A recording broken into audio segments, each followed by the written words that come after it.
SLB agri సొల్యూషన్స్కి స్వాగతం. నా పేరు దిలీప్. ఇదివరకు మనం పల్లిపాడు మ్యాంగో ఫార్మర్ దగ్గరికి వచ్చాం కదండి.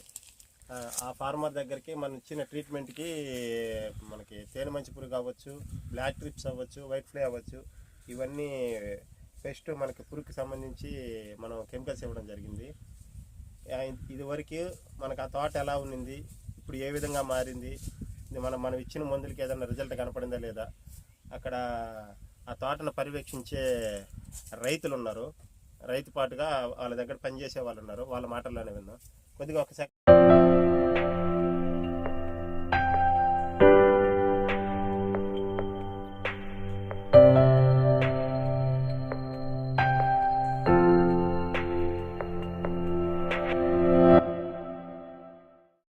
తోట ఏ విధంగా ఉందన్న?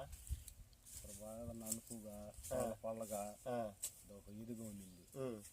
మన మందులు పెట్టిన కాడి నుంచి ఇప్పుడు నీట్గా ఉంది. కాయగడ బాగుంది, గడ బాగుంది, ఏం ప్రాబ్లం లేదు, నీట్గా ఉంది. ఇది వరకు పోయిన సంవత్సరం మీరు బయట తెచ్చి వాడినందువల్ల తోటల కాయలు ఎలా ఉన్నాయి? ఏమన్నా ఇప్పుడు దళారులకి మీకు ఏమన్నా దళారులు తక్కువ రేటు కొన్నారా, ఎక్కువ రేటు కొన్నారా? కాయలు ఎలా ఉన్నాయి పోయిన సంవత్సరానికి ఇప్పటికి తేడా? కొన్ని సంవత్సరం కాయ కూడా బాగలేదు, నీట్గా కాయ తిరగలేదు. అది సార్లు నంబేర్లు అట్లా ఇదిగా ఉంది తోట. కాయ కూడా సంవత్సరం కూడా బాగా తగులిచ్చేది. ఈ సంవత్సరం బాగుంది. ఈ సంవత్సరం బాగుంది. మీకు దళారులు వచ్చి ఏమన్నా చూసి వెళ్ళారా తోటలు? ఏమన్నా ఇంకా రాలేదు. వస్తే ఏమన్నా మీకు మంచి రేట్ ఏమన్నా పలికేదానికి ఏమన్నా ఆస్కారం ఉందా? వస్తే దాన్ని బట్టి మీకు ఇప్పుడు ప్రెజెంట్ ఉండే తోటలో మీకుండే కాయలను బట్టి ఏదన్నా రూపాయలు ఇచ్చేటట్టు ఏదన్నా కనిపిస్తుందా? ఇదండి రైతు మాటల్లో, మనం అతని మాటల్లోనే మనం విన్నాము. బట్ మనం వినడం అని కాదు కానీ చూడండి ఒకసారి, మనం ఇచ్చిన తర్వాత క్వాలిటీ కూడా వచ్చేసరికి A1 క్వాలిటీ అనేది రావడం జరిగింది తోటలో.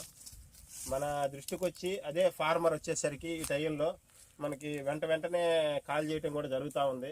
బట్ మనకైతే వీలు దొరక్క మనకి రిమైనింగ్ వేరే దగ్గరికి వెళ్ళి తోటలు చూడటం, దానివల్ల ఖాళీ లేక కొద్దిగా టైం పట్టింది. 20 days అయింది ఇప్పటికి మనం స్ప్రేయింగ్ కూడా చేసి. ఆయన ఏంటంటే వెంటనే స్ప్రేయింగ్ చేయాలంటే నేనే వద్దు ఆపండి కొద్దిగా, నేను వచ్చి చూసి చెప్తానని చెప్పాను.